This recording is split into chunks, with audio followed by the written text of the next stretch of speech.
muito grande em você. Você não tem sossego. Porque se eu não fizer nada, eu tô devendo pro governo. Se eu não fizer nada, eu quero ficar em casa dormindo, não quero não fazer nada, eu tô devendo pro governo. Eu tô gerando dívida com o governo sem eu fazer nada e sem o governo fazer nada por mim. Nem falou do imposto de renda que tem que ser falado esse ano e ninguém falou em lugar nenhum. Hein? Vamos falar agora, se você tiver tempo? Tenho, claro. Vamos pra terminar essa aqui. É. Não, essa é uma coisa que eu queria falar, que até comentei com você. Eu tinha até esquecido. Que nós estamos completando, ninguém tá falando disso, e o brasileiro gosta de comemorar. Eu acho que a gente tem que comemorar. Né? A gente está comemorando esse ano o centenário do imposto de renda. Centenário? O centenário? Ninguém tá falando disso. Caraca. Porque tem coisas que existem desde que a gente nasceu e a gente acha que sempre existiu. É. Né? Então o IPVA nem sempre existiu. É. Né? O IPTU nem sempre existiu. Né? O imposto de renda nem sempre existiu. Então, o imposto de renda, a proposta do imposto de renda, ele aparece em 1922, só que ela é validada em 1924. Então, é quando começa o imposto de renda mesmo, que é, como é que eles têm um termo que eles falam para isso? Quando a lei é como se ela fosse validada, mas tem um nome para isso que eu não lembro agora. Então, o imposto de renda, ele surge em 1924. Por que é legal a gente falar sobre isso aí, sobre o imposto de renda? Porque é o centenário, ninguém está falando do imposto de renda. Tem umas coisas que ninguém percebe. Falei isso pra você, eu percebo umas coisas que ninguém percebe. É aqui mesmo, porque senão o pessoal ia ter... É o centenário. Sabe uma coisa que... Mas é só quando convém também, né, Léo? Lembra que deram, eu não sei se parece que isso aconteceu, quando deram a isenção de impostos pros medalhistas olímpicos? Nas Olimpíadas agora, não deram isenção? Sim, deram. Porque, né? Nenhum medalhista olímpico me agradeceu. Essa isenção aconteceu por minha causa. Sério, Léo? Quem levantou essa informação fui eu. As pessoas buscar lá. Eles não sabiam que se pagava um prêmio pra medalha. Quando você ganha a medalha olímpica, você ganha um prêmio, tá? E aí eu falei, você não acha nenhuma informação antes disso, antes de eu falar, nenhuma informação, pode procurar. E aí eu falei, quando eu publiquei no Twitter, 2 horas depois, saiu no Globo, saiu não sei o que, saiu em vários lugares.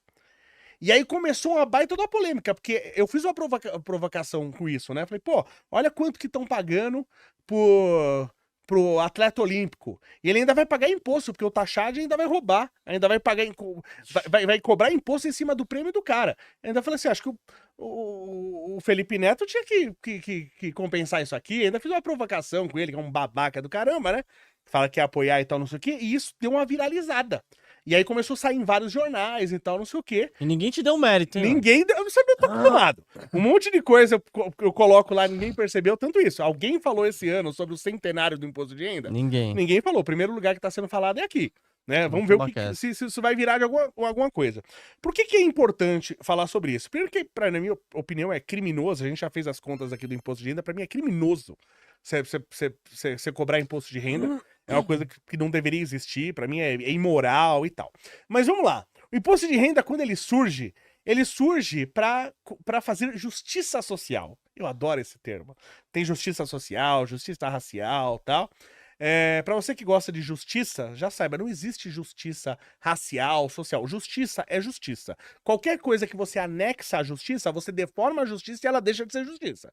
Então só existe uma justiça, que é a justiça. Se a justiça é racial, ela é injustiça. Se a justiça é social, ela é injustiça. Tá? Só existe uma justiça, que é a justiça. Tá? Qualquer coisa que você anexar à justiça, deforma a justiça e ela deixa de ser justa. Então você tinha uma desculpa. Não, a gente tem que fazer um imposto para os mais ricos. Já ouviu essa história? Já. Né? Temos que fazer um imposto sempre para os mais ricos. Para os mais ricos. Porque ele consegue ganhar massa. Isso, temos que fazer um imposto para os mais ricos para a gente fazer uma justiça social para distribuir a renda entre as pessoas. E acabar com a pobreza. Ó, que maravilha. Acabaram com a pobreza? Não. Não. A CPMF também não ia resolver o problema da saúde? Resolveu? Não. Vocês perceberam que imposto não resolve problema? Ou você é burro demais pra entender? Tem que ser burro demais para entender isso, que imposto não resolve problema. Tá? Então inventaram o imposto de renda, ele aparece em 1924, a gente está comemorando agora o centenário do imposto de renda. O que é legal, é bom a gente saber, pra gente não cair na mesma história de novo, que brasileiro não conhece a sua própria história e ele quer adaptar com a história dos outros. Ele quer falar sobre a Rússia, quer falar sobre a Ucrânia, sobre o Diabo 4, ele não conhece a própria história. Quando surgiu o imposto de renda, ele surge com essa desculpa de fazer, porque ele tem em outros países, sempre países muito melhores que o nosso. É sempre né? a Suíça, nunca é o... Nunca é um país parecido com o nosso. Não. Né? Fala, pega com a Argentina, então vamos comparar a gente com a Argentina. com o Chile, ver o que eles têm, o que a gente tem. Eu lembro que queriam e agora vai ter, né? Eu fiz um vídeo na época, acho que tá no ar ainda, quando um deputado imbecil falou que queria fazer o pedágio urbano. Vão ter pedágio dentro da cidade de São Paulo. Agora vai ter em Guarulhos, porque só tem ladrão nesse país. De Guarulhos pra São Paulo vai ter pedágio e vai se aumentar o preço de tudo. Obviamente, porque aumentou o preço do transporte das coisas, o preço, você colocou um pedágio entre a maior capital do país e a maior cidade não capital do país, será que isso vai ter impacto no preço das coisas? Não, acho que não. Né? Porque o brasileiro é imbecil, né? Então, vamos lá. Aí esse imbecil falou, temos que fazer um pedágio urbano. Porque em Londres tem pedágio urbano, só que Londres tem 500 quilômetros de metrô, a gente não tem 100. Então me dá um metrô de Londres e aí depois você vai em pedágio. Verdade. Lá o cara chega de qualquer lugar, é qualquer lugar de metrô. Eu moro em Guarulhos, não tem metrô em Guarulhos? Tem metrô em Osasco? Não tem metrô em lugar nenhum nessa porcaria desse país, dessa cidade. E aí o cara quer colocar o pedágio, me dá um metrô primeiro, depois você fala do pedágio. O metrô não quer. O metrô não quer me dar 500 quilômetros. E outra coisa, eles têm 500 quilômetros quase 500, para uma população de 8, 9 milhões de pessoas. Nossa, olha que a gente tem 80 quilômetros de metrô para 12 milhões de pessoas. Então a gente precisava ter 600 quilômetros de metrô aqui nessa porcaria desse país. Mas como só tem imbecil no poder, né? O brasileiro gosta de votar em imbecil, então vamos lá. Quando começou a desculpa do imposto de renda, é o seguinte, vamos cobrar dos mais ricos e fazer justiça social, né? Legal. Só que na época, para você pagar o imposto de renda, você tinha que ganhar o mínimo que você tinha que ganhar para pagar imposto de renda, para você entrar no imposto de renda, você tinha que ganhar 12 contos de réis. Foi que faz tempo, né? Nossa. O pessoal, todo mundo fala, vem novela contos de réis, ninguém sabe o que é esse conto de réis, né? Esse conto é equivalente a 1 milhão. Então, 12 contos de réis é equivalente a 12 milhões de réis. Isso quer dizer 12 contos de réis. Então, quem ganhasse 12 contos de réis, ele tinha que pagar imposto de renda. E era quantos por cento naquela época? Então, a média salarial do brasileiro naquela época era 4 contos de réis. Então, o imposto de renda era para quem ganhasse 3 vezes, pelo menos 3 vezes a média salarial. Então, jogando para cá. Então, hoje, o imposto de renda, se você ganhar acima, vai arredondando, eu não lembro exatamente, mas se você ganhar acima de 37 mil por ano, você paga imposto de renda e a média salarial é 31, 32 mil. Ou seja, o imposto de renda hoje é para qualquer um minimamente acima da média. Qualquer um minimamente acima da média, ele paga imposto de renda. Quando começou, era para quem ganhasse 3 vezes mais do que a média salarial. Então a história sempre começa. O imposto de renda era o imposto para os ricos. Tá? Quem ganhava bastante era o imposto para os ricos. Só que aí você não atualiza a tabela nunca. Não, você deixa lá. Né? Então ele vai... A inflação comendo. E a inflação comendo. Daqui a pouco acontece o que acontece hoje, qualquer empregada doméstica paga imposto de renda. Tá? Aí vem... O imposto de renda não é mais suficiente, porque o governo ele não está satisfeito nunca. Então agora vamos criar um novo imposto para os ricos, que eu vou chamar imposto, sei lá, tá um nome aí que não se remeta a rico. Sei lá, um imposto do excedente, vamos chamar. O imposto do excedente, tá? Eu vou criar o imposto do excedente. Não, mas vai ser só para quem ganha acima de 1 milhão por ano. Mas fala, pô, legal, só que eu não corrijo a tabela. Aí esse 1 milhão vira 800 mil, 600 mil, 100 mil, daqui a pouco quem tá ganhando 20 mil por mês, tá pagando o imposto do excedente. E ele não tem excedente nenhum. E aí daqui 100 anos, vai deixar. Temos que criar o novo imposto dos ricos. Aí ninguém lembra que já tem 2 impostos dos ricos criados. Então qualquer político, como o Ciro Gomes, que falar em imposto para grandes fortunas, tem que apanhar. Esse cara tem que apanhar. Esse cara é um bandido. Com gato morto até o gato miar. Tem que bater nesse cara com gato morto até esse gato miar. Porque o cara é um bandido. Então, a gente cria impostos, por exemplo, quando apareceu o IPVA. O IPVA nem sempre existiu. O IPVA era um imposto que surgiu no regime militar, acho que 69, se eu não me engano, que era o imposto taxa única, tarifa única, TRU, era um negócio assim. Tarifa não sei o que único, ou tarifa única alguma coisa. Eu lembro que tinha uma plaquinha que você tinha que colocar... Lembra do selo pedágio? Lembro. Então, o selo pedágio era um adesivo que você colocava no vidro. Antes, tinha uma plaquinha colorida que você colocava na placa do carro. Caramba. Era uma plaquinha pequenininha, assim, na vertical, e você prendia ela na placa do carro. Tinha um lugar na placa, inclusive, pra você prender aquilo. E todo ano tinha uma cor diferente. Então, todo ano você pagava por aquela plaquinha pra você poder andar com o carro. tá? Então já teve o selo pedágio, além do IPVA e tal. Então tinha essa taxa única para veículos, que depois da democratização, que eu não tenho democracia até hoje no Brasil, mas tudo bem, chamaram de democratização, depois que acabou o regime militar, onde a gente tinha mais liberdade do que hoje, meus pais nunca tiveram preocupação do que falar no regime militar. Hoje você tem que se preocupar pra caramba com o que você fala, né? Então a gente tinha muito mais liberdade do que hoje para falar no regime militar, mas depois da democratização, se eu não me engano, em 1985, essa taxa tarifa única ou taxa única, ela vira o IPVA. A desculpa do IPVA era, de novo, né? Era justiça social, que eu vou cobrar mais... porque arruma as ruas. Eu vou cobrar mais dos mais ricos, que o carro... o carro mais caro ele vai pagar mais, o que é um absurdo. Isso é injusto. Isso é injusto, assim, de um jeito. Porque imagina, eu tenho uma Brasília velha, tá? Ela polui pra caramba. Poluição de gases, poluição sonora. Faz um barulho desgraçado. Polui pra caramba. Ela pode quebrar a qualquer momento. Quebra mais. E causa um trânsito desgraçado. Ela não tem freios de qualidade, não tem estabilidade, pode promover acidente e matar pessoas.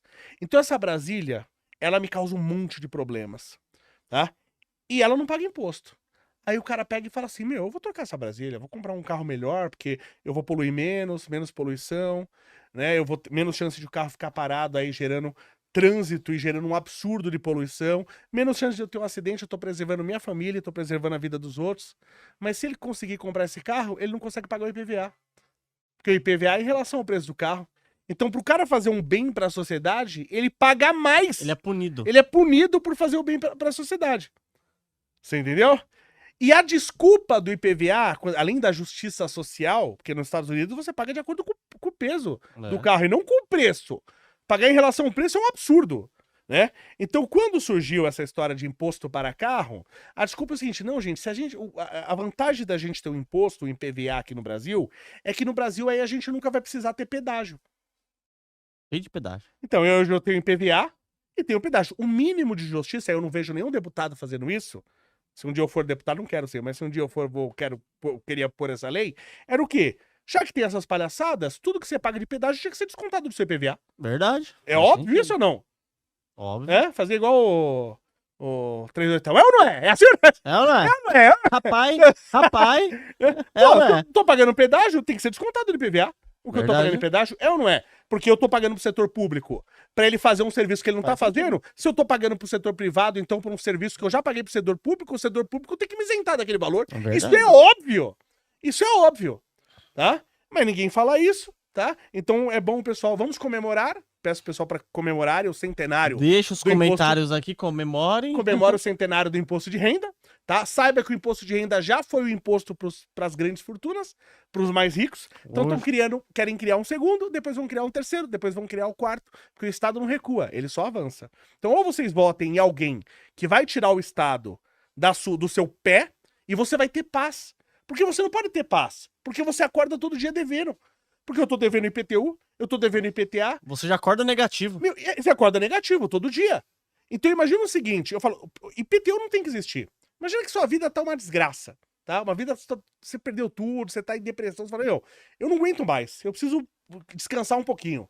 Então, pô, se você não tem a sua casinha pra você ficar, e você não tem compromisso com o IPTU, e pelo menos água e energia elétrica tem que ter baixo custo. Comida você corre atrás, mas pelo menos nem que você vai comer banana, você vai, né, comprar tapioca e vai fazer ovo, você vai se virar, tá? Comida você se vira, pra você não morrer de fome você se vira. Mas você quer pelo menos ter um lugar pra você ficar abrigado. Então IPTU não tem que existir. E água e energia elétrica não tem que ter imposto, porque é o básico. Lá, você quer cobrar de empresa, então tudo bem, vamos lá, tal. Mas, pô, você cobrar... você gasta... Na população é sacanagem. Não, você gasta de energia elétrica R$200, você tem que pagar 400, porque metade é imposto, por isso é muito injusto. É muito... Então, o que acontece? Por isso que você tem tantas pessoas depressivas no Brasil. Porque é uma carga de cobrança do Estado muito grande em você. Você não tem sossego, porque se eu não fizer nada, eu tô devendo pro governo. Se eu não fizer nada, eu quero ficar em casa dormindo, não quero não fazer nada, eu tô devendo pro governo. Eu tô gerando dívida com o governo sem eu fazer nada e sem o governo fazer nada por mim. Verdade. Isso não é um absurdo? Muito. Então, mas o absurdo aqui no Brasil, ele é invisível para as pessoas. Elas não enxergam. Absurdo mesmo, né, Léo? A gente começa a analisar friamente dados estatísticos e colocando pesos e contrapesos, você vê que é totalmente injusto. Então, mas aí pra você analisar o dado, você tem que ter dado e tem que ter capacidade analítica. A população não tem dado e nem capacidade analítica. Então, ninguém não tem revolta com nada. E ninguém quer falar isso, né? Exatamente, ninguém quer falar isso. Ninguém quer falar isso. Aqui você vai escutar essas coisas. Então, o pessoal fala isso de mim, fala que eu sou a única pessoa incancelável na internet. Que eu falo esse monte de coisa e graça. Mas é que tá, eu tô falando e tô fundamentando. Tanto que eu falo, se eu tiver errado, discorda de mim. Exatamente, coloca pontos, né? Fatos. Exatamente, é isso aí. Galera tá acompanhando a gente aqui, deixa seu like, se inscreve no canal. Para analisar ações, BDRs, fundos imobiliários, acesse a plataforma do Investidor 10. Inclusive, para você gerenciar a sua carteira, saber quanto de dividendos você vai receber. Inclusive, eu deixei a carteira da minha filha, a Laurinha, ela tem 3 anos e já invisto para ela. Todos os ativos tá no link aqui embaixo.